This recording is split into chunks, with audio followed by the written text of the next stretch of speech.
So I've just started really putting the engine back together now. I've had the block hot tanked and decked, so the deck has been machined so it's all nice and flat at the top of the block, and I've had it rebored to 40 thou oversize, and that's come up beautiful. You can just see the cross hatching in there probably. So my friend Don did a good job of that, and I'm just now starting to put it back together. The crank was fine. He lineaged it up for me. The journals are really good and they're all standard spec, so I've just put one of the main bearings in the bottom there and dropped the crank in just to get it to turn over. The camshaft is fine, probably a bit hard to see down in there, but it is there.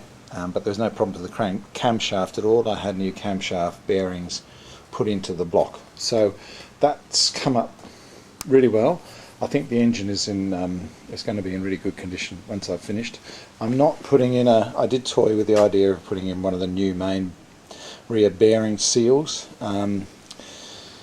It's a bit fiddly to do. I'm not 100% sure that I can do it well enough so that it's going to work properly. The scroll, the Archimedes scroll here, is actually in very good condition.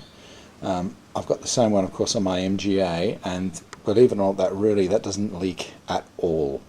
Not the odd little drop here or there, but virtually nothing. So I think, oil leaks are just one of the things that we have to accept with Healeys, I suppose, as long as it's not huge. A little drip every now and again. It's just the way it goes. The sump, as I said in one of my previous videos, was very badly dented and looked like it had been brazed back into position. Holes had been brazed in it. I cut a section out of the sump and made a new piece to weld in.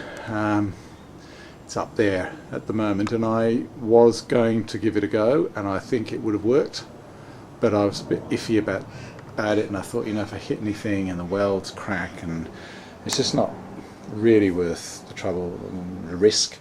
So I decided to lash out and buy one of these from AH Spares, which is a cast aluminium sump, and quite a thing of beauty. It's arrived today, so it's very exciting. It's finned on the bottom, a lot heavier than I thought it would be, and very substantial, and they do claim that it will help to strengthen up the engine considerably, and I believe that because it is really quite solid.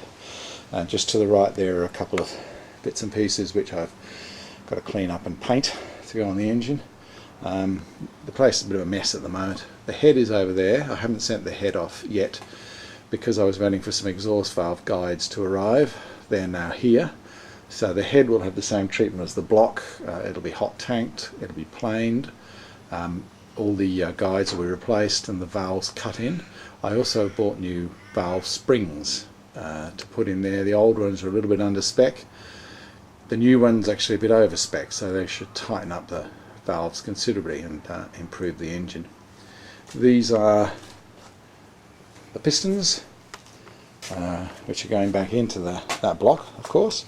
They're 40 thou oversize, and they're held in place with these little circlips in there. They weren't too difficult to fit. So they're 40 thou, as you can see there, 40 thou oversize, and I've stamped them and numbered them. They're already numbered, labelled the front, but I've stamped them 1 to 6 just to keep them in the right order, because it's very important that these go in the right way. You can see there's an offset there, and this one, if I turn it over the other way, also has number 1 stamped on it, just there, and they've all got +7 put on them, which I guess means they're +7 thou. It's somewhere in the measurement, but I'm not quite sure. But it is important that these go on the right way, because the offsets are here. See, there's more meat there than there is there. So that's very important, putting the engine back together, so I wanted to make sure I got that right. I've rebuilt a lot of engines, and I'm not a novice, and this is not a particularly difficult engine. to rebuild, of course, but I wanted to make sure that everything that needed doing I did on it, because I really only want to do it once and I want to do it properly. I've replaced all the Welsh plugs. They're not worth mucking around with. I took them out, of course, so that when they're hot tanked the block, all the mixture would get in and clean it all out, but you would replace them anyway, because they come out easily and they're cheap and they're easy to replace. So, and they always corrode behind, so there's not much point leaving them in. And just to finish off here, I have a whole pile of goodies that are going back. This is all engine stuff. I'm also replacing the nuts on the bearings, the main bearings and the big end bearings, because I'm not 100% sure of them. They'd probably be okay, but I'm going to replace them anyway. There's the bearings there and nuts and bolts, engine mountings. There's a new thermostat cover and thermostat, and these are the new springs, the new valve springs, which I'm going to put in there. Quite lovely, really. I didn't think I'd get quite so excited about some springs, but I bought 2 oil filters because I thought that it was always handy to have a spare. That's just gaskets, etc., etc. And I reckon that's probably about it. Now I've really just got the task of putting this back together, which I really enjoy. It's nice to put back together an engine that's all been cleaned up and sorted and ready to go. And it's getting near Christmas 2013, about a week away, so I'm not probably going to get much done in the next few weeks, or a few days anyway. Here's a little bit of a addendum or an extra to this. I'm just putting the timing chain on, and there's some confusion that seems to creep in about this, and I don't really see why it's so difficult. Originally the timing chain had bright links in these spots here and underneath here. Now this is a new chain and it doesn't have any bright links, and the chain I took off didn't have any bright links, but from all I've read, there has to be 15 links between this dot here, which doesn't show up very well, but there is a dot directly underneath that on the camshaft, and then 15 links around to the dot on the crankshaft there, and provided that the keyway is there and the keyway is there, the manual says roughly 12 o'clock on both of them, and there are 15 links between the dots, and I've marked these with a bit of liquid paper, that theoretically should be right. So unfortunately it's one of those things that you don't really know until you start the engine, but that appears to be exactly what the manual says, so it should all be hunky-dory. So here's the bottom end, all complete, of a Healey 106 engine. New pistons, new bearings. I replaced all the nuts on the bearings. I didn't completely trust them.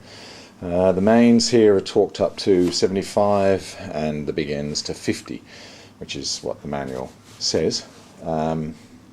Piston rings have been gapped to 12 thou. The manual says between 9 and 14, so that should be pretty good. The engine turns quite freely. If I try and do it, I don't know if I can hold the camera, but there we go. So we can see that spins beautifully. It's nice. It will be tight, of course, because it's all new, but very pleased with that. And I used assembly lube on all the bearings, so nothing is together dry, which is what you would expect, of course. And here is the beautiful new aluminium sump fitted onto the block, and it's at this point where I tend to think I haven't forgotten anything, and I don't think so.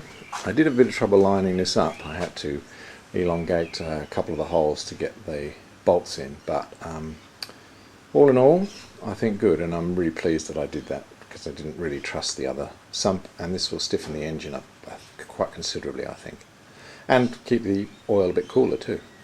And here is the engine painted and all together, and looks very nice. I'm very pleased with this. The colour's good, matches, as I said before, I got crash supplies here to eye match some of the original paint that I had, so it's that really nice Healey green, and the aluminium sump on the bottom, which I was tempted to leave aluminium but decided to paint as well, because it was originally painted. The engine mountings, of course, should also be painted, but I quite like them black, so I just left them black. So that's it. Pretty good progress. The next step, I guess, is to have the head sorted and get that put together and back on the car. It probably won't happen for a couple of weeks now.